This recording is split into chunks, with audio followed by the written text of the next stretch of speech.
أسألك يا من هو الله الذي نحمده ونصلي على رسوله الكريم اما بعد بسم الله الرحمن الرحيم اللهم صل على محمد وعلى آل محمد وبارك وسلم رب اشرح لي صدري ويسر لي امري واحلل عقدة من لساني يفقهوا قولي واجعل لي وزيرا من اهلي آمین یا رب العالمین۔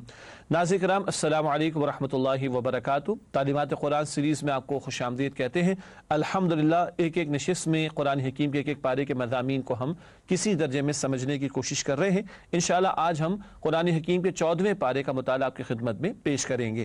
ہمیشہ کی طرح سب سے پہلے تعارف آپ کی خدمت میں رکھنا مقصود ہے، اور تعارف کے حوالے سے پہلی بات یہی ہے کہ قرآن حکیم کے پارہ نمبر 14 کا مطالعہ آج انشاءاللہ ہم کرنے کی کوشش کریں گے، جو کہ مشتمل ہے سورۃ الحجر رکوع نمبر 1 تا سورۃ النحل رکوع نمبر 16، یعنی یہ دو مکمل صورتیں 14ویں پارے میں شامل ہیں۔ سورۃ الحجر کی آیت نمبر 1 تا سورۃ النحل آیت نمبر 128، یہ آیات 14ویں پارے میں شامل ہیں۔ تعارف کے بعد چلتے ہیں مقاصد مطالعہ کی طرف، کن باتوں پر گفتگو رہے گی انشاءاللہ۔ سب سے پہلی بات ہے پارہ نمبر 14 کی آیات کے مضامین کا جائزہ۔ آپ کے علم ہے کہ ہم سورت کے مضامین کا بھی ایک اوور ویو آپ کی خدمت میں پیش کرتے ہیں، اور پھر آیت با آیت بھی مضامین آپ کے سامنے پیش کیے جاتے ہیں۔ ساتھ ہی منتخب آیات کا مطالعہ کریں گے دونوں صورتوں میں انشاءاللہ ہمیشہ کی طرح، اور اسی طرح زیر مطالعہ آیات میں بیان شدہ اہم اوامر و نواہی کا تذکرہ کیا جائے گا، یعنی ڈوز اینڈ ڈونٹس کا بیان بھی ان دونوں صورتوں کے تعلق سے ہمارے سامنے آئے گا۔ ناظرین کرام 14ویں پارے میں سورہ ہجر پہلے ہے، اس کا آغاز کرنے سے قبل ربط صورت آپ کے سامنے رکھیں گے۔ آپ کے علم ہے کہ 13ویں پارے کے اختتام پر سورہ ابراہیم کی تکمیل ہوئی تھی، اور 14ویں پارے میں سورہ ہجر ابتدا میں آتی ہے۔ ان دونوں صورتوں کا ربط صورت پہلے آپ کے سامنے پیش کرنا مقصود ہے۔ پہلا نقطہ اسکرین پر ملاحظہ فرمائیے گا، سورہ ابراہیم میں ایام اللہ کا اجمالی ذکر تھا، یعنی ایام اللہ، اللہ کے بڑے بڑے دن جن میں اللہ سبحانہ وتعالی نے بڑے بڑے فیصلے فرمائے، ان کا تذکرہ تھا۔ سورۃ الحجر میں قریشی قیادت کے استہزاء پر قوم لوط، اصحاب الایکہ اور قوم ثمود کی ہلاکت کے تفصیلی تذکرے بیان ہوئے ہیں۔ اصحاب الایکہ سے مراد شعیب علیہ السلام کی قوم ہے، تو جو قریش کی لیڈرشپ ہے، قیادت ہے، ان کے سردار ہیں، وہ جو مذاق اڑا رہے تھے نبی اکرم صلی اللہ علیہ وآلہ وسلم کا، ان کی عبرت اور سبق آموزی کے لیے گزشتہ ہلاک شدہ اقوام کے واقعات قرآن نے بیان کیے سورہ ہجر میں۔ دونوں صورتوں کے آغاز میں آیات قرآنی کی اہمیت کا بیان ہے۔ یہ ربط صورت کا ایک اور نقطہ ہے کہ دونوں صورتوں کے آغاز میں قرآن حکیم کی عظمت اور اہمیت کا ذکر ہمارے سامنے آتا ہے۔ دونوں صورتوں کے اختتام پر نبی کریم صلی اللہ علیہ وسلم کے ذریعے اہل ایمان کو اللہ تعالیٰ کی طرف سے تسلی دی گئی ہے۔ وہ جو ایک کشمکش جاری تھی مشرکین مکہ اور نبی کریم صلی اللہ علیہ وآلہ وسلم کے درمیان، اس تعلق سے اہل ایمان کو تسلی دی جا رہی ہے۔ اللہ سبحانہ وتعالیٰ کی طرف سے یہ تذکرہ دونوں صورتوں کے اختتام پر ہمارے سامنے آتا ہے۔ ناظرین کرام اب چلتے ہیں سورۃ الحجر کے آغاز کی طرف۔ اس کی ایک آیت 13ویں پارے میں شامل ہے، اور بقیہ پوری سورت 14ویں پارے میں شامل ہے۔ البتہ آپ کے علم میں ہوگا سعودی عرب سے جو قرآن حکیم یا عالم عرب میں جو قرآن حکیم پبلش ہوتے ہیں، شائع ہوتے ہیں، ان میں یہ پوری سورت یعنی پہلی آیت بھی 14ویں پارے کے آغاز میں ہے۔ اس سے کوئی زیادہ ہم بحث نہیں کر رہے، البتہ یہ ذکر کریں گے کہ غالب حصہ یعنی اکثر حصہ سورۃ الحجر کا 14ویں پارے کے آغاز میں ہے۔ آئیے پہلے سورۃ الحجر کے مضامین کا تجزیہ آپ کے سامنے پیش کرتے ہیں۔ آیات 1 تا 25 ایمانیات ثلاثہ یعنی توحید، آخرت اور رسالت کا تذکرہ ہے۔ یہ ایک اوور ویو کے طور پر بات آپ کے سامنے ابھی رکھی جا رہی ہے۔ پہلی 25 آیات میں غالب موضوع ایمانیات ثلاثہ کا بیان ہے۔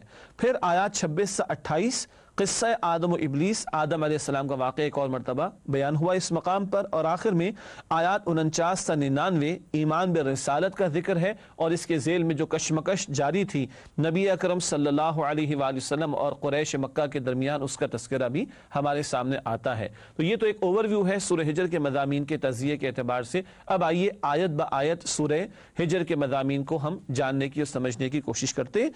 سورۃ الحجر کا جائزہ آیات کے اعتبار سے، پہلی 2 آیات کفار کی تمنا، کاش ہم بھی مسلمان ہوتے۔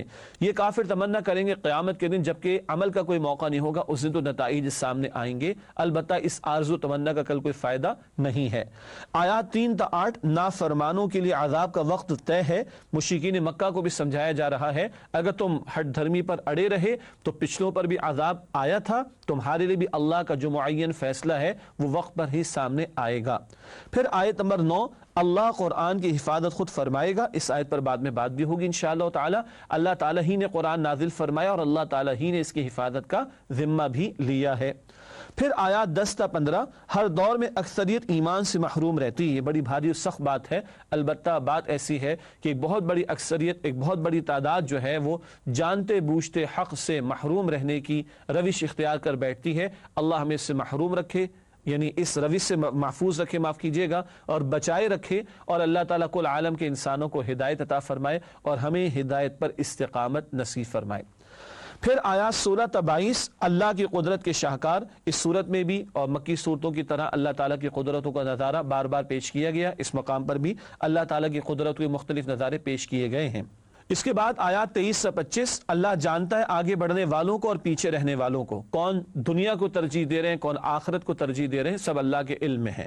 آیات 26 سے 31، عظمت انسان روح کی وجہ سے، سیدنا آدم علیہ السلام کا ذکر بھی آتا ہے، تو جب ان کے خاکی وجود کی تکمیل ہوئی اور ان میں اللہ نے اپنی روح میں سے کچھ پھونکا، پھر فرشتوں سے کہا کہ سجدہ کرو آدم کو، تو انسان کا جو شرف ہے اور عظمت ہے اور عزت ہے وہ روح کی وجہ سے، بشرطے کہ انسان روح کے تقاضوں پر عمل بھی کر رہا ہو۔ پھر آیات 32 تا 35، اللہ کی لعنت تکبر کرنے والے پر، شیطان نے بھی حرکت کی اور اللہ کی رحمت سے دور ہوا، بلکہ اللہ کی لعنت یعنی اس کی رحمت سے دوری میں مبتلا ہو گیا۔ اللہ تعالیٰ تکبر سے ہم سب کی حفاظت فرمائے۔ پھر آیات 36 تا 40، ابلیس کے ناپاک عزائم کہ وہ انسانوں کو صحیح راہ سے ہٹانے کی کوشش کرتا رہے گا، البتہ جو اللہ کے ہو رہے اور اللہ کی بندگی پر قائم رہیں وہ شیطان کے ناپاک عزائم سے انشاءاللہ محفوظ رہیں گے۔ آیات 41 تا 44، شیطان اسے بھٹکاتا ہے جو خود بھٹکنا چاہتا ہے، اور شیطان بھٹکانے کی کوشش کرتا ہے، گمراہ کرنے کی کوشش کرتا ہے۔ ہدایت دینا، گمراہ کرنا اللہ کے اختیار میں ہے، البتہ جو خود یہ طے کر لے، بری راہ کی طرف چلنا شروع کر دے اور خود سے چوائس کرے برے راستے کو، تو شیطان اسی کو پھر آگے اور بڑھاتا ہے گمراہی کے اندر۔ پھر آیات 45 تا 48، اہل جنت کی باہم رنجشیں ختم کر دی جائیں گی۔ بات ذرا عجیب ہے، لیکن بات یہ ہے کہ انسان ہے سارے لوگ، اور جنت والے ایمان والے بھی انسان ہی ہوا کرتے۔ اگر کوئی رنجشیں رہ گئی ہوں گی، کوئی ذرا ایک دوسرے سے ناراضگی دل میں رہ گئی ہوگی، اس سب کچھ سے صاف اور پاک کر کے اللہ ایمان والوں کو جنت میں داخلہ عطا فرمائیں گے۔ اللہ ہمیں اہل جنت میں شامل فرمائے۔ پھر آیات 49 تا 60، اللہ رحم بھی کرتا ہے اور عذاب بھی دیتا ہے۔ یہاں تفصیل آئی ہے کہ اللہ سبحانہ وتعالی غفور و رحیم بھی ہے، مگر اللہ تعالیٰ ہی کی ذات اور اس کی شان یہ بھی بیان ہوئی کہ وہ عذاب دینے پر بھی قادر ہے۔ اس کی مزید تفصیلات اس مقام پر بیان ہوئی۔ پھر آیات 61 تا 84، قوم لوط، قوم شعیب و قوم ثمود کا انجام، یہ سابقہ اقوام کا تذکرہ ایمان برسالت کا موضوع بھی ہے۔ رسولوں کی دعوت کو ٹھکرانے والی اور جھٹلانے والی قوموں کو اللہ کے عذاب میں مبتلا کیا گیا، اور اس کا ذکر کر کے مشرکین مکہ کو عبرت دلائی جا رہی ہے۔ پھر آیات 85 تا 99، نبی اکرم صلی اللہ علیہ وسلم سے خصوصی خطاب ہے، اور آپ کے ذریعے اہل ایمان کو ہدایات بھی عطا کی گئی اور اہل ایمان کو تسلی بھی عطا کی گئی، اور اللہ ہی کی بندگی کرنے کا تقاضا ایمان والوں کے سامنے رکھا گیا ہے۔ ناظرین کرام، الحمدللہ سورۃ الحجر کی آیات کا جائزہ آپ کی خدمت میں پیش کیا گیا۔ اب چلتے ہیں چند منتخب آیات کے مطالعے کی طرف سورہ حجر کے حوالے سے۔ سب سے پہلے جس آیت کا انتخاب کیا گیا ہے سورہ حجر کی آیت نمبر 9 ہے۔ اللہ تعالیٰ نے ارشاد فرمایا ہے اس مقام پر حفاظت قرآن کے حوالے سے، اِنَّا نَحْنُ نَزَّلْنَا الذِّكْرَ وَإِنَّا لَهُ لَحَافِظُونَ۔ ترجمہ، بے شک ہم نے ہی اس ذکر یعنی قرآن کو نازل فرمایا ہے اور ہم ہی اس کی حفاظت کرنے والے ہیں۔ یہ ذکر اللہ ہی نے عطا فرمایا اور اللہ فرما رہے کہ ہم ہی اس کی حفاظت کرنے والے ہیں۔ گو کہ قرآن کے علاوہ بھی رسول اللہ علیہ السلام پر وحی کا نزول ہوا اور اس کی بھی حفاظت اللہ سبحانہ وتعالی نے فرمائی، مگر غالب اکثریت مفسرین کی اولاً یہاں قرآن ہی مراد لیتی ہے۔ سادہ سی بات یہ ہے، یہ قرآن اللہ کا آخری پیغام اور آخری کلام ہے۔ پچھلی کتابوں کے بعد کیونکہ آخری کلام آنا تھا تو پچھلی کتابوں کی حفاظت کا ذمہ نہیں لیا گیا، آخری کلام کی حفاظت کا ذمہ لیا گیا، اور پچھلی کتابوں کی تعلیمات بھی اس آخری کلام میں عطا کر دی گئیں۔ اور یہ قرآن حفظ کے طور پر بھی محفوظ ہے، چھوٹے چھوٹے بچوں کے سینوں میں اس کو لکھنے کے ذریعے بھی محفوظ کیا گیا، اس کی تعلیمات عمل کے اندر بھی آ گئی ہیں، اور اس کی تدریس کا سلسلہ پوری دنیا کے کونے کونے میں جاری و ساری ہے۔ تو حفاظت بھی، تحریر بھی، عمل بھی اور تدریس بھی، ان چاروں ذرائع سے قرآن کی حفاظت کا اہتمام ہو رہا ہے اور ہوتا رہے گا انشاءاللہ تعالی۔ اس کے بعد اگلی دو آیات کا انتخاب کیا گیا ہے سورہ حجر کی آیات 49 اور 50۔ اللہ کی دو شانیں، ان کا ذکر ہے۔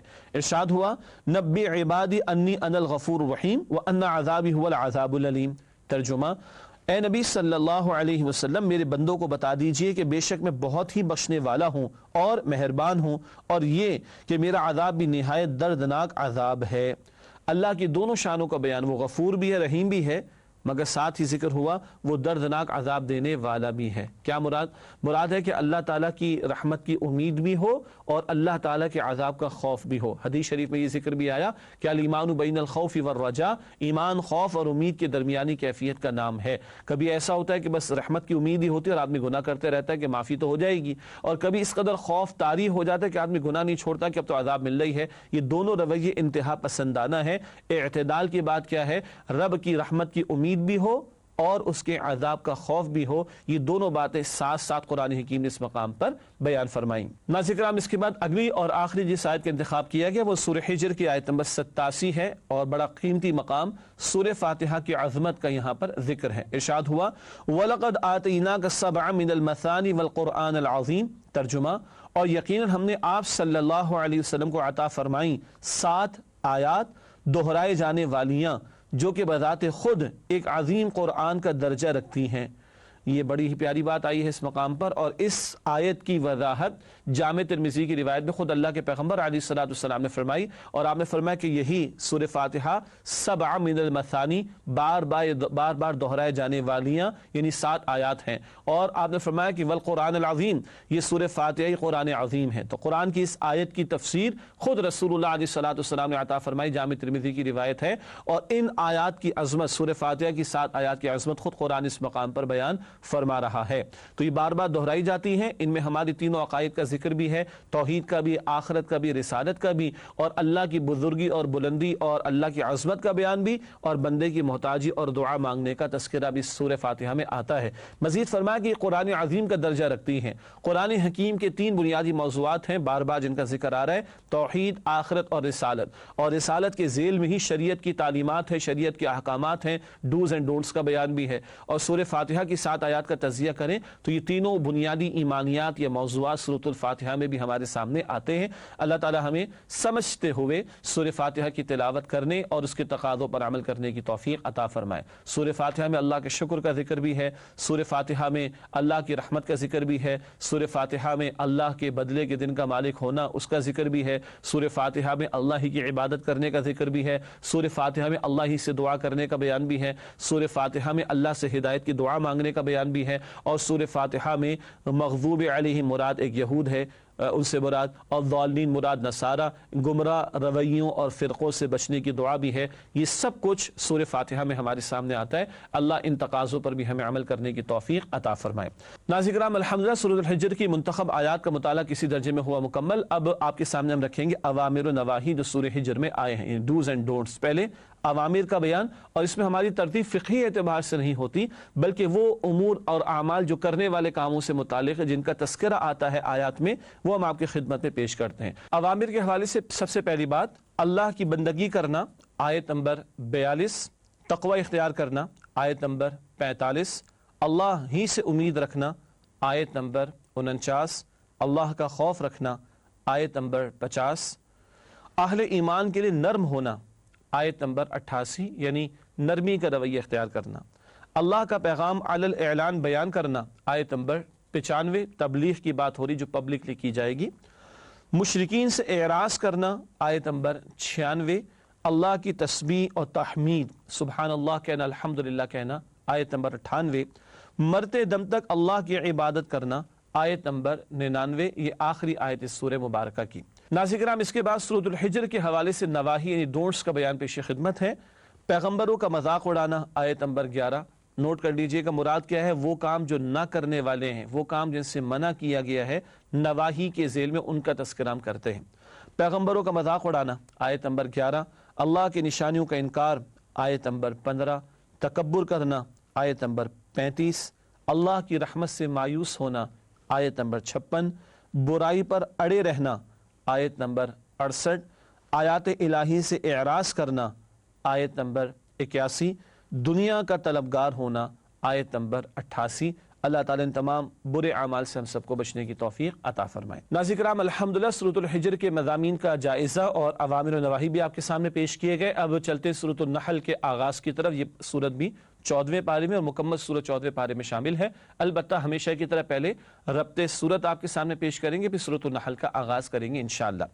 ربط سورت کے حوالے سے پہلی بات نوٹ فرمائیے گا، سورۃ الحجر میں مجرموں اور مذاق اڑانے والوں کی ہلاکت کا ذکر تھا۔ سورۃ النحل میں قریش کی مشرک اور مغرور قیادت کا تذکرہ ہے۔ یعنی پچھلی سورت میں الحجر میں سابقہ اقوام کا ذکر تھا، قوم سمود کا ذکر بھی تھا، قوم شعیب کا ذکر بھی تھا، قوم لوط کا ذکر بھی تھا، ہلاک ہونے والی اقوام کا تذکرہ تھا۔ اب نبی کریم صلی اللہ علیہ وسلم کی مخالفت کرنے والے مشرکین مکہ اور خصوصاً ان کے سردار، ان کی قیادت کا تذکرہ ہے، اور ان کو بھی سمجھایا جا رہا ہے کہ تم بھی اڑے رہے حق کی مخالفت پر تو تمہارا انجام بھی پچھلوں ہی کی طرح ہوگا۔ اب آئیے ناظرین کرام سورۃ النحل کے مضامین کا تجزیہ کرتے ہیں، پہلے اوور ویو اور اس کے بعد آیت با آیت آپ کے سامنے تجزیہ رکھیں گے انشاءاللہ تعالی۔ سورۃ النحل کے تعلق سے پہلی 18 آیات اللہ کی قدرتیں اور نعمتیں ان کا ذکر ہے۔ ایک اور بات نوٹ کیجئے گا، سورۃ النحل کا ایک اور نام سورۃ النعم بھی ہے، نعمت کی جمع نعم، یعنی یہ وہ صورت ہے جس میں اللہ تعالیٰ کی بہت ساری نعمتوں کا ذکر ہے، ظاہری نعمتوں کا بھی اور باطنی نعمتوں کا بھی ذکر ہے۔ تو پہلی 18 آیات میں تو نعمتوں کا بہت کثرت سے ذکر آیا ہے۔ پھر آیات 19 تا 64 مشرکین مکہ کے ساتھ کشمکش، وہ جو ایک مکی صورتوں کا بنیادی موضوع ہے، اللہ کے پیغمبر علیہ السلام دعوت حق پیش کر رہے اور مشرکین مخالفت پر اڑے ہوئے ہیں، اس کا تذکرہ ان آیات میں آیا ہے۔ پھر آیات 65 تا 83 اللہ کی قدرتیں اور نعمتیں ان کا تذکرہ ہے، اور شہد کی مکھی کا ذکر بھی ہے، اور جانوروں سے جو دودھ حاصل ہوتا ہے اس کا تذکرہ بھی ہے، کئی نعمتوں کا بیان۔ پھر آیات 84 تا 89 ایمان بالآخرت، آخرت پر ایمان کا تذکرہ ہے۔ اس کے بعد آیات 90 تا 100 اہم ہدایات ربانی، آیت نمبر 90 پر ہم بات بھی کریں گے، جمعے کے خطبے کے آخر میں آیت تلاوت کی جاتی ہے، اور معاملات زندگی کے حوالے سے کئی ہدایات اس مقام پر عطا ہوئی ہیں۔ پھر اس کے بعد سورۃ النحل آیات 101 تا 113 مشرکین مکہ کے ساتھ کشمکش، یہ مضمون پھر بیان ہوا ہے۔ آیات 114 تا 119 حلال و حرام کی بحث، بتایا گیا کہ مشرکین نے من چاہے فیصلے کر لیے حلال و حرام کے بارے میں، حالانکہ حرام وہ ہے جسے اللہ نے حرام ٹھہرایا، تمہارا اختیار نہیں، یہ اللہ کا اختیار ہے۔ آیات 120 تا 124 عظمت ابراہیم علیہ السلام، ان کی عظمتوں اور ان کی بلندی شان کا تذکرہ ہے، اور آخر میں آیات 125 تا 128 صبر و استقامت کی تلقین اہل ایمان کے لیے۔ یہ تو اوور ویو ہے سورۃ النحل کے مضامین کا جو آپ کے سامنے رکھا گیا۔ اب چلتے ہیں سورۃ النحل کے جائزے کی طرف، اور آیت با آیت انشاءاللہ تعالی یہ جائزہ آپ کے سامنے ہمیشہ کی طرح رکھیں گے۔ آئیے شروع کرتے ہیں پہلی 2 آیات کے بیان سے۔ سورۃ النحل کی پہلی 2 آیات مشرکین کے لیے 2 ٹوک اعلان کہ جلدی نہ کرو، عذاب اللہ کا آیا چاہتا ہے اور اپنے وقت پر ہی تم پر نازل ہوگا عذاب۔ پھر آیات 3 تا 4 اللہ کی تخلیق کے 3 شاہکار، آسمان، زمین اور انسان کی تخلیق کا تذکرہ۔ آیات 5 تا 9 چوپائے اللہ کی بہت بڑی نعمت ہیں، بڑے فائدے اللہ تعالیٰ نے ان میں رکھے ہیں۔ آیات 10 تا 11 پانی کی برکات، تم بھی پیتے ہو، جانوروں کو بھی پلاتے ہو اور سیراب کرتے ہو، اپنی زمینوں کو فصلیں حاصل کرتے ہو۔ آیت نمبر 12 جہاں ہے تیرے لیے تو نہیں جہاں کے لیے، یہ ہمارے ایک استاد اللہ تعالیٰ ہمارے استاد انجینئر نوید احمد صاحب کی مغفرت فرمائے، یہ ان کے الفاظ ہیں اور یہ انہی کے نکات ہیں جو آپ کے سامنے ہم پیش کر رہے ہیں۔ تو جہاں ہے تیرے لیے تو نہیں جہاں کے لیے، کیا مطلب؟ اللہ نے کائنات تمہارے لیے بنائی ہے، ٹھیک ہے، اور تمہیں اللہ نے اپنے لیے بنایا، اس کائنات میں کھونا جانا بلکہ کائنات کے خالق کے ہو رہنا، کہ جس نے تمہیں اپنی عبادت کے لیے زمین پر بھیجا ہے۔ پھر آیت نمبر 13 کائنات کی زینت رنگا رنگی سے ہے، اللہ تعالیٰ نے طرح طرح کی رنگینی اس کائنات میں رکھی، اس کو واقعتاً سجایا ہے۔ آیت نمبر 14 انسانوں کے لیے سمندر کی برکات، گوشت بھی حاصل کرتے ہو، موتی بھی حاصل کرتے ہو، زیور کے طور پر اس کو استعمال کرتے ہو۔ آیات 15 تا 16 زمین پر مظاہر قدرت، یہ رنگا رنگی فصلوں کے اندر، پھلوں کے اندر، درختوں کے اندر، اور کیا کچھ ہے جو اللہ نے تمہارے لیے بنایا۔ آیت نمبر 17 خالق کے برابر کوئی نہیں ہو سکتا، مخلوق مخلوق ہے اور خالق خالق، اور خالق اور مخلوق برابر نہیں۔ آیت نمبر 18 تا 19 تم اللہ کی نعمتیں شمار نہیں کر سکتے، بے شمار نعمتیں اللہ نے تمہیں عطا فرمائیں۔ آیات 20 تا 23 اپنے جیسے انسانوں کو معبود نہ بناؤ، مخلوق تو محتاج ہے، اس کو معبود بنانے کا کیا فائدہ۔ آیات 24 تا 25 گمراہی پھیلانا گناہ جاریہ ہے، جیسے نیکی پھیلانا صدقہ جاریہ ہے، گمراہی کو پھیلانا، گناہوں کو ترویج دینا، یہ گناہ جاریہ کا سلسلہ ہے، اللہ ہماری حفاظت فرمائے۔ آیات 26 تا 27 اللہ کا ایسا عذاب جس کا گمان نہ تھا، یہ مجرمین پر آنے والے عذاب کا تذکرہ۔ آیات 28 تا 29 قبر جہنم کے گڑھوں میں سے گڑھا ہے، قرآن میں اشارے ہیں، احادیث میں تفصیلات قبر کے عذاب کے حوالے سے۔ اللہ ہم سب کی حفاظت فرمائے۔ آیت نمبر 30 سے 31، سب سے بڑا خیر اللہ کی کتاب قرآن کریم، اس قرآن کو خیر یعنی بہترین بات قرار دیا گیا ہے۔ آیت نمبر 32، قبر جنت کے باغوں میں سے ایک باغ ہے اور نیک لوگوں کی قبر کا تذکرہ ہے اور تفصیلات احادیث میں ہمارے سامنے آتی ہیں۔ آیات 33 سے 34، نافرمانوں کو کس بات کا انتظار ہے، موت کے آنے کے بعد حق قبول کریں گے تب تو کوئی فائدہ نہیں ہوگا۔ آیت نمبر 35، شرک کے لیے خوشنما جواز۔ کہتے تھے مشرکین اگر اللہ چاہتا تو ہمارے باپ دادا نہ ہمارے باپ دادا شرک کرتے نہ ہم شرک کرتے، معاذ اللہ، اپنی غلطی کو اللہ کی طرف جو ہے وہ منسوب کر رہے، معاذ اللہ۔ آیات 36 تا 37، رسولوں کی دعوت، اللہ کی عبادت اور طاغوت سے بغاوت، ایک اللہ کی عبادت کی جائے اور طاغوت کا انکار کیا جائے۔ آیات 38 تا 40، اللہ جھوٹوں کو گھر تک پہنچائے گا، یہ بھی ہمارے محاورے کے اعتبار سے ایک بات ہے، مراد ہے کہ جو مجرمین ہیں ان کا انجام ضرور ان کے سامنے آئے گا، دنیا میں بھی اللہ کی پکڑ آتی ہے اور آخرت کا سب سے بڑا عذاب تو ان کے لیے تیار ہے۔ آیات 41 تا 42، اللہ کی راہ میں ہجرت کی فضیلت، برکات ہیں اور درجات ہیں جو اللہ نے ہجرت کرنے والوں کے لیے بیان فرمائے۔ آیات 43 تا 44، حدیث قرآن کی وضاحت کرتی ہے، رسول اللہ علیہ السلام کو فرمایا گیا آپ پر قرآن کا نزول ہوا تاکہ آپ لوگوں کے لیے اس کی وضاحت فرمائیں۔ آیات 45 تا 47، اللہ کے عذاب سے ہر وقت ڈرتے رہو۔ آیات 48 تا 50، ہر شے ہی نہیں اس کا سایہ بھی اللہ کو سجدہ کرتا ہے، ہر شے اللہ کے حکم کے تابع ہے اس پوری کائنات میں سوائے انسان و جنات جن کو اللہ نے عمل کا اختیار دیا ہے۔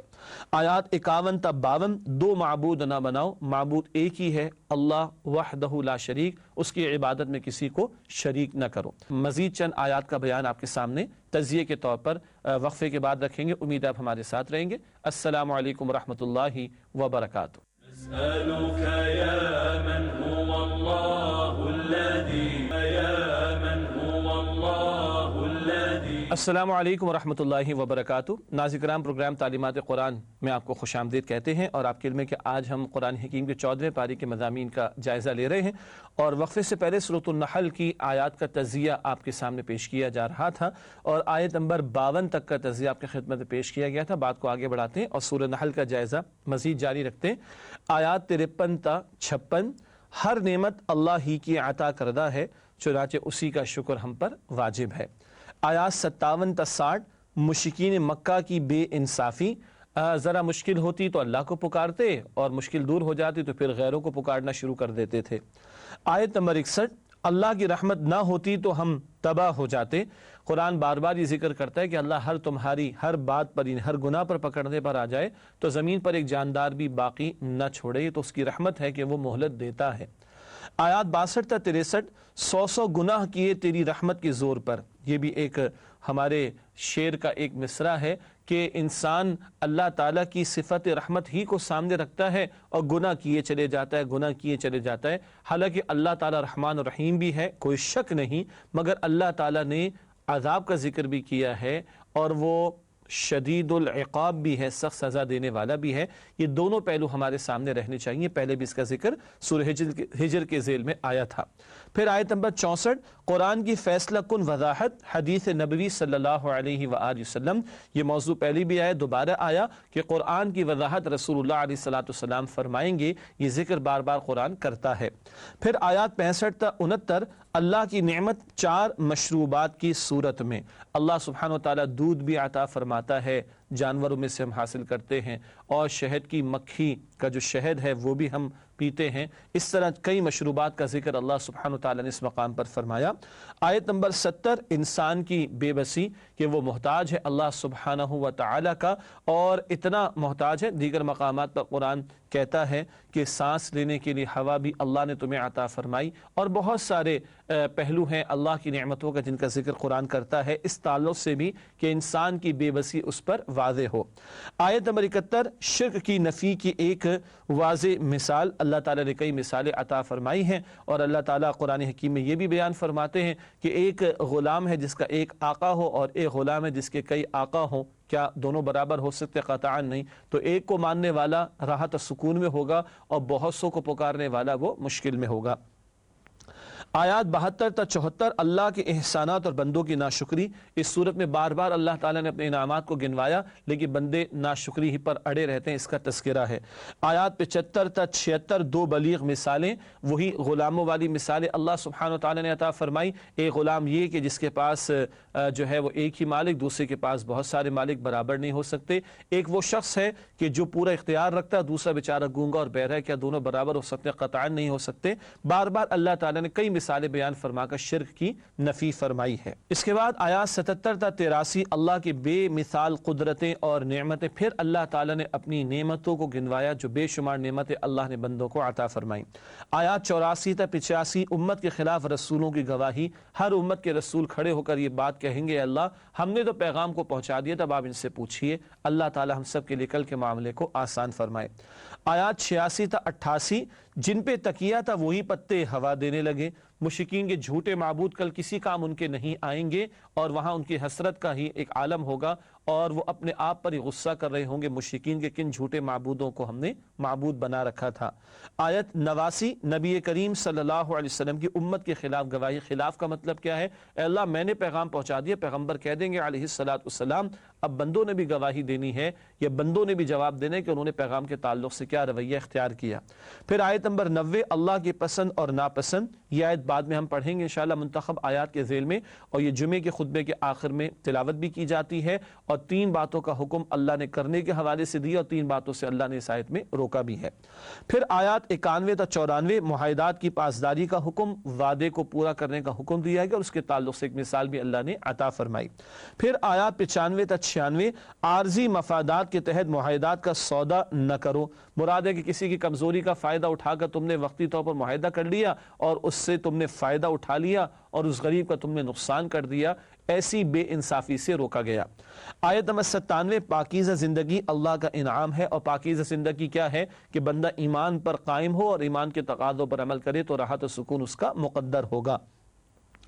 آیات 98 تا 100 شیطان کا وار کس پر کارگر ہوتا ہے؟ وہ جو شیطان کو دوست بناتے ہیں اور جو کہ اللہ کی عبادت میں اپنے آپ کو مصروف عمل رکھیں، ان پر شیطان کا زور نہیں چلتا۔ آیات 101 تا 105 قرآن مجید پر اعتراضات کا جواب، مختلف مواقع پر مختلف اعتراضات مشرکین نے کی، ان میں سے یہاں بھی 1-2 اعتراضات کا ذکر اور قرآن نے اس کا جواب بھی دیا۔ اللہ ہی کا کلام ہے، یہ کہتے تھے معاذ اللہ گھڑ دیا گیا ہے، کسی سے سیکھ لیا ہے، معاذ اللہ قرآن کہتا ہے کہ یہ اللہ ہی کا کلام ہے۔ پھر آیات 106 تا 109 مرتد کی مذمت، مرتد وہ کہ اپوسٹیٹ جسے انگلش میں کہا جاتا ہے کہ جو ایمان قبول کر چکا اب اس سے پھر جائے، ایسے شخص کے لیے جو جان بوجھ کر ایمان کو ترک کر دے، شرعاً تو سزا قتل کی ہے، اس کی تفسیرات اپنی جگہ پر، اور سب سے بڑا عذاب اس کے لیے آخرت میں ہوگا جہنم کا۔ پھر آیت نمبر 110 ابھی عشق کے امتحان اور بھی ہیں، مراد یہ ہے اللہ کی راہ میں مشقتیں تو آئیں گی، اللہ کی راہ میں امتحانات تو آئیں گے، اہل ایمان کو بھی مشقتوں سے گزارا جائے گا۔ آیت نمبر 111 روز قیامت ہر ایک کو اپنی پڑی ہوگی، باپ بیٹے کو نہیں پوچھے گا، بیٹا باپ کو نہیں پوچھے گا، اور کوئی کسی کو نہیں پوچھے گا، ہر ایک کو اپنی فکر پڑی ہوگی۔ آیات 112 تا 113 قرآن میں ہر دور کے حالات کا ذکر ہے۔ ایک بستی کا ذکر ہوا کہ ناشکری پر اللہ تعالیٰ کی نعمتیں روک لی جاتی ہیں، ناشکری پر اللہ کی عذاب میں بھی لوگوں کو مبتلا کیا جاتا ہے۔ آیات 114 تا 118 حلال و حرام رزق کے حوالے سے ہدایات، اللہ نے کن باتوں کو حرام قرار دیا اس کا ذکر بھی ہے، مردار کو حرام کیا، بہتے خون کو حرام کیا، سور کے گوشت کو حرام کیا، اور وہ ذبیحہ جس پر اللہ کے سوا کسی اور کا نام لیا جائے اس کی حرمت کا ذکر بھی اس مقام پر آیا، اور حلال و طیب کھانے کی تلقین کی گئی۔ آیات 119 تا 120 یہودیوں کے لیے سزا، ان کی نافرمانیوں کی وجہ سے کچھ حلال چیزیں بھی اللہ نے ان پر حرام کر دی تھی۔ آیات 121 تا 123 حضرت ابراہیم علیہ السلام اپنی ذات میں ایک امت تھے، تنہا اتنے بڑے کام وہ کر گئے جو ایک بہت بڑی امت اور جماعت کے لیے بھی مشکل اور دشوار ہوتا۔ پھر آیت نمبر 124 اللہ کے نزدیک افضل دن جمعے کا ہے، سبت کا نہیں۔ سبت سیبٹ انگلش میں یہ ہفتے کو کہا جاتا ہے، یا یہود کے ہاں اس کی عظمت موجود تھی، انہوں نے خود اس دن کو چاہا کہ اختیار کر لیں۔ اللہ تعالیٰ نے حدیث بخاری کی ہر امت کو جمعے کا دن عطا کیا، یہود نے ہفتے کا دن لے لیا، نصارہ نے اتوار کا دن لے لیا۔ اللہ کے رسول علیہ السلام نے فرمایا کہ اللہ نے ہم مسلمانوں کو توفیق دی کہ ہم نے جمعے کو ہی اختیار کیا۔ آیت نمبر 125 دعوت دین کی 3 سطحیں، اس پر بعد میں بھی بات کریں گے۔ ایک ہے انٹلیکچولز کو دعوت دینا، ایک ہے عوام الناس کو دعوت دینا، اور ایک ہے باطل فرقے کے افراد جو حق کی راہ میں روڑے اٹکانے کی کوشش کرتے ان سے گفتگو کرنا۔ ان تین گوشوں کو یہاں پر زیر گفتگو لایا گیا۔ اور آخر میں آیات 126 تا 128 صبر اور تقوی کی اہمیت کا بیان ہے سورۃ النحل کے بالکل اختتام پر۔ یہ خاصا طویل بیان ہوا، ناظرین کرام آپ کو اندازہ بھی ہو گیا کہ 128 آیات سورۃ النحل کی جن کا تجزیہ آپ کے سامنے پیش کیا گیا۔ ناظرین کرام الحمدللہ سورۃ النحل کی آیات کا جائزہ آپ کی خدمت میں پیش کیا۔ اب ہمیشہ کی طرح اس سورت کی بھی چند منتخب آیات کا مطالعہ آپ کے سامنے رکھیں گے۔ سب سے پہلے سورۃ النحل کی آیت نمبر 44 کا مطالعہ پیش خدمت ہے۔ قرآن کریم کی تشریح نبی کریم صلی اللہ علیہ وسلم کی ذمہ داری۔ اللہ تعالیٰ خود اس مقام پر ارشاد فرما رہے ہیں وَأَنزَلْنَا إِلَيْكَ الذِّكْرَ لِتُبَيِّنَ لِلنَّاسِ مَا نُزِّلَ إِلَيْهِمْ وَلَعَلَّهُمْ يَتَفَكَّرُونَ۔ ترجمہ، اور اے نبی صلی اللہ علیہ وسلم ہم نے آپ پر یہ ذکر یعنی کتاب نازل کی ہے تاکہ آپ اسے لوگوں کے سامنے کھول کھول کر بیان کر دیں جو ان کی طرف نازل کیا گیا ہے، اور تاکہ وہ غور و فکر کریں۔ قرآن اللہ تعالیٰ نے رسول اللہ علیہ السلام کے قلب مبارک پر نازل فرمایا جبریل امین کے ذریعے۔ یہ ذکر سورہ بقرہ آیت نمبر 97 میں آتا ہے۔ اللہ چاہتے ہر ایک گھر میں قرآن کی کاپی آ جاتی، جو اللہ لکھی ہوئی تورات تختیوں پر عطا کرنے پر قادر ہے، نازل کرنے پر قادر ہے، وہ لکھا ہوا قرآن بھی دے سکتا تھا، لیکن نہیں، اے نبی آپ پر نازل کیا، اب آپ بتائیں لوگوں کو کہ اللہ نے کیا نازل کیا۔ یہ بیان کرنا، واضح کرنا، یہ رسول اللہ علیہ السلام کی ذمہ داری تھی۔ اور اس کو دوسرے انداز میں ہم کہتے ہیں کہ قرآن کی وضاحت حدیث اور سنت رسول سے ہمیں میسر آتی ہے صلی اللہ علیہ وآلہ وسلم۔ گویا وہ لوگ کہ جو منکرین سنت، منکرین حدیث ہیں، اور وہ کہتے ہیں قرآن ہی ہمارے لیے کافی، کسی اور شے کی ضرورت نہیں، وہ باطل پر ہیں، اور ان کا قرآن کو ماننے کا دعویٰ بھی درست نہیں ہے، اس لیے کہ خود قرآن کہتا ہے کہ اس قرآن کی وضاحت کی ضرورت ہے جو رسول اللہ نے فرمائی ہے صلی اللہ تعالی علیہ وآلہ وسلم۔ اگلی دو آیات بھی بڑی اہم ہیں بیٹیوں کے تعلق سے۔ یہ سورۃ النحل کی آیات 58 اور 59۔ بیٹی کی پیدائش پر مشرکوں کا رویہ، بہت توجہ سے سماعت فرمائیے گا۔ رویہ تو مشرکین کا بیان ہو رہا ہے، مگر کبھی کبھی ان آیات میں ہمیں آج کے ہمارے اس دور کی تصویریں بھی دکھائی دیتی ہیں۔ ارشاد ہوا اس مقام پر وَإِذَا بُشِّرَ أَحَدُهُم بِالْأُنثَىٰ ظَلَّ وَجْهُهُ مُسْوَدًّا وَهُوَ كَظِيمٌ يَتَوَارَىٰ مِنَ الْقَوْمِ مِنْ سُوءِ مَا بُشِّرَ بِهِ أَيُمْسِكُهُ عَلَىٰ هُونٍ أَمْ يَدُسُّهُ فِي التُّرَابِ أَلَا سَاءَ مَا يَحْكُمُونَ۔ ترجمہ، اور ان میں سے جب کسی کو لڑکی ہونے کی خبر دی جائے تو اس کا چہرہ سیاہ ہو جاتا ہے اور وہ دل ہی دل میں گھٹنے لگتا ہے، اس بری خبر کی وجہ سے لوگوں سے چھپتا پھرتا ہے اور سوچتا ہے کہ آیا ذلت برداشت کرتے ہوئے لڑکی کو زندہ رہنے دے یا زمین میں گاڑ دے، دیکھو کیا ہی برے فیصلے وہ کرتے ہیں۔ مشرکین کے ہاں بیٹیوں کی پیدائش ہوتی تو منہ بن جاتا، وہ اس کو عار سمجھتے، ذلت سمجھتے، اور ان میں سے کوئی بدبخت ایسا بھی ہوتا جو بیٹی کو زندہ دفن کر دیتا، اور کوئی یہ سوچتا کہ اب اس کو دفن کروں یا ذلت کے ساتھ اس کو اپنے ساتھ رکھوں۔ اللہ اکبر کبیرہ۔ اور اس معاشرے میں جب محمد رسول اللہ صلی اللہ علیہ وسلم کے ہاں ایک دفعہ بیٹی پیدا ہوئی، 4 بیٹی اللہ نے عطا فرمائی، تو لکھنے والوں نے لکھا اور بیان کرنے والوں نے بیان کیا تھا، ایک خادمہ رسول اللہ کے پاس آتی صلی اللہ علیہ وسلم، اور آپ بیت اللہ کے قریب ہیں، اور وہ خوشخبری سناتی ہے کہ اللہ نے بی بی خدیجہ کو بیٹی عطا فرمائی، اور وہ خادمہ کہتی کہ رسول اللہ علیہ السلام کا چہرہ انور خوشی سے دمک اٹھا گلاب کے پھول کی طرح، اور آپ نے اللہ کا شکر ادا کیا، اور آپ وہاں سے تیزی کے ساتھ تشریف لے گئے گویا کہ دوڑتے ہوئے، اور آپ کی سانس بھی پھول رہی تھی، اور آپ نے بی بی خدیجہ کو جا کر مبارکباد دی، اور آپ نے بیٹی کو گود میں اٹھایا اور اس بچی کو چوما اور سینے سے لگائے رکھا اور اللہ سبحانہ و تعالیٰ کا شکر ادا کیا۔ یہ اللہ کے رسول علیہ السلام کا اسوہ، اور اللہ کے پیغمبر علیہ السلام نے کبھی 3 بیٹیوں پر، کبھی 2 بیٹیوں پر جنت کی بشارت دی کہ ان کی پیدائش پر مونہ بنایا جائے اور ان کی پرورش کی ذمہ داری ادا کی جائے، یہاں تک کہ ان کا نکاح بھی کر دیا جائے۔ تو اللہ کے پیغمبر نے 3 بیٹیوں پر بھی اور 2 بیٹیوں پر بھی جنت کی بشارت عطا فرمائی ہے۔ کہاں قرآن تو مشرکین کا رویہ بیان کر رہا ہے، اور سنت میں رسول اللہ کا طرز عمل ہمارے سامنے آ گیا ہے، تو ہمارے ہاں بیٹیوں کو ہم بوجھ سمجھتے ہیں یا اللہ کی رحمت سمجھتے ہیں؟ یہ بہت بڑا سوالیہ نشان ہے۔ أسألك يا من هو الله الذي أسألك يا من هو الله الذي ناظرین کرام، اس کے بعد اگلی آیت جس کا انتخاب کیا گیا سورۃ النحل کی آیت نمبر 90 ہے۔ جمعے کے خطبے میں آخر میں اس کو ہم سنتے بھی ہیں۔ اللہ تعالیٰ کے 6 احکامات، 3 جمع 3 باتیں اس مقام پر آئیں، 3 باتوں کے کرنے کا حکم ہے اور 3 باتوں سے روکا گیا۔ ارشاد ہوا ان اللہ یأمر بالعدل والاحسان وایتاء ذی القربى وینہی عن الفحشاء والمنکر والبغی یعظکم لعلکم تذکرون۔ ترجمہ، بے شک اللہ تمہیں عدل کرنے اور احسان کرنے اور رشتہ داروں کے ساتھ حسن سلوک کرنے کا حکم دیتا ہے، اور تمہیں بے حیائی اور برے کاموں سے اور سرکشی سے منع کرتا ہے، اور تمہیں نصیحت کرتا ہے تاکہ تم یاد رکھو۔ 3 باتوں کا حکم عدل کا۔ عدل کیا ہے؟ جس کا جو حق بنتا ہے دے دیا جائے، یہ قانون کی بنیاد ہے۔ مثلا ہم نے کسی سے ایک کام طے کیا، کام کرو گے 1000 روپے تمہیں دیں گے، اس نے کام کیا، ہم نے 1000 روپے دے دیے، یہ قانون کا تقاضا۔ احسان کیا ہے؟ یہ فیاضانہ رویے کو کہتے ہیں، عدل سے آگے بڑھ کر اچھا رویہ اختیار کرنا کہ جس نے ہم سے 1000 روپے طے کیے، ہم نے جس سے 1000 روپے طے کیے، ہم نے اس کو 1100 روپے دے دیے، حق سے بڑھ کر دینا۔ اور ایتاء ذی القربیٰ، رشتہ دار کا حق ادا کرنا۔ کس طور پر؟ اگر ہم کسی رشتہ دار کے ساتھ مالی تعاون کر رہے ہیں، کوئی حسن سلوک کر رہے تو احسان نہیں کر رہے، اپنا فرض اور اس کا حق ادا کر رہے ہیں۔ یہ اٹھان ہے اس معاشرے کی جو قرآن تعمیر کرنا چاہتا ہے۔ 3 باتوں سے روکا گیا۔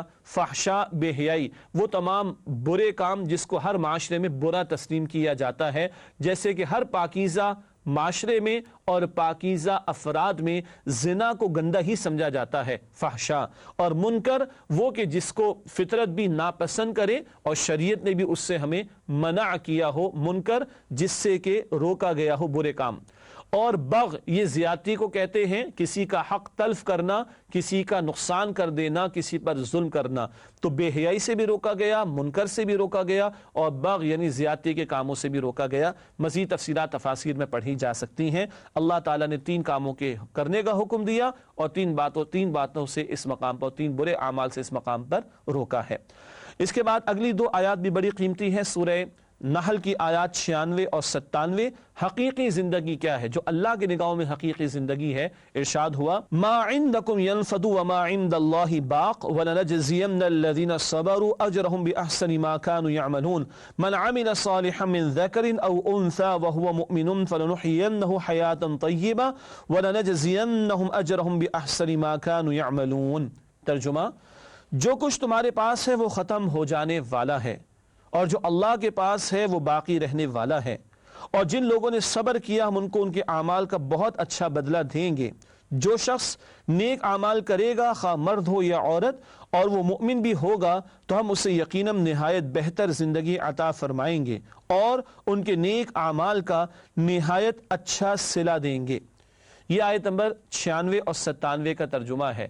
ہمیشہ کی زندگی تو آخرت کی ہے، اس لیے فرمایا تمہارے پاس جو کچھ ہے وہ ختم ہو جائے گا، تم بھی ختم ہو جاؤ گے، یہ سب بھی ختم ہو جائے گا، سب ٹھاٹ پڑا رہ جائے گا جب لات چلے گا بنجارا، اور جائے گا جب جہاں سے کچھ بھی نہ ساتھ ہوگا، 2 گز کفن کا کپڑا تیرا لباس ہوگا۔ اصل زندگی تو وہاں کی۔ ہاں، دنیا میں بھی ایک پاکیزہ زندگی ہوتی جس کا ذکر ہوا کہ جو ایمان لائے اور نیک عمل کرے تو اس کو ہم پاکیزہ زندگی عطا فرمائیں گے۔ یہ کون سی پاکیزہ زندگی ہے؟ ایمان والوں میں صبر کا جذبہ پیدا ہو جاتا ہے، شکر کا جذبہ پیدا ہو جاتا ہے، قناعت کا جذبہ پیدا ہو جاتا ہے، توکل کی کیفیت پیدا ہو جاتی ہے، سب کچھ ہونے کا یقین اللہ ہی سے ہو اس بات کی کیفیت پیدا ہو جاتی ہے، اللہ ہی کو کل نفع نقصان کا مالک سمجھنا، یہ جذبہ ان کے اندر اور یقین ان کے اندر پیدا ہو جاتا ہے۔ تو پھر حسد نہیں ہوگا، جلن نہیں ہوگی، کسی کو آگے بڑھتا ہوا دیکھ کر ٹینشن نہیں ہوگی، کسی کے خلاف برے جذبات دل میں نہیں آئیں گے۔ یہ پاکیزہ زندگی کن کے لیے؟ جو ایمان بھی لائیں اور نیک عمل بھی کرتے رہیں۔ اللہ ہمیں ایسی ہی زندگی یہاں اور وہاں آخرت میں بھی عطا فرمائے۔ ناظرین کرام، اس کے بعد اگلی آیت، آیت نمبر 112 جس کا انتخاب کیا گیا سورہ نحل میں سے، ناشکر گزار بستی کی مثال۔ ارشاد ہو رہا ہے وَضَرَبَ اللَّهُ مَثَلًا قَرْيَةً كَانَتْ آمِنَةً مُطْمَئِنَّةً يَأْتِيهَا رِزْقُهَا رَغَدًا مِنْ كُلِّ مَكَانٍ فَكَفَرَ بِأَنْعُمِ اللَّهِ فَأَذَاقَهَا اللَّهُ لِبَاسَ الْجُوعِ وَالْخَوْفِ بِمَا كَانُوا يَصْنَعُونَ۔ ترجمہ، اور اللہ ایک بستی کی مثال بیان فرماتا ہے جو پورے امن و اطمینان سے تھی، اس کا رزق ہر طرف سے اس کے پاس با فراغت چلا آتا تھا، مگر ان لوگوں نے اللہ کی نعمتوں کی ناشکری کی تو اللہ نے ان کے اعمال کے سبب ان کو بھوک اور خوف کا لباس پہنا کر ناشکری کا مزہ چکھا دیا۔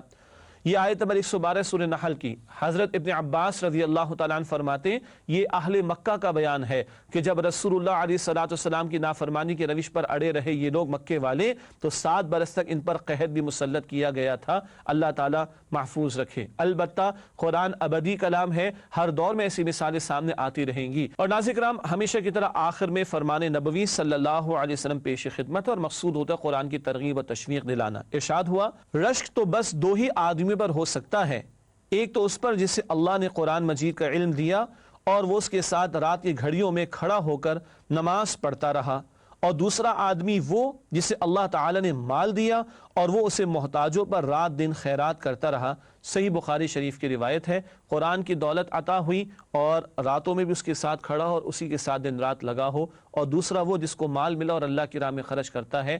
ایسے 2 افراد پر رشک کرنا جائز ہے۔ اللہ تعالیٰ سے دعا ہے کہ اللہ ہم سب کو قرآن حکیم سے ہمارے تعلق کی مزید مضبوطی عطا فرمائے۔ وآخر دعوانا ان الحمدللہ رب العالمین، والسلام علیکم ورحمۃ اللہ وبرکاتہ۔ نسألك يا من هو الله الذي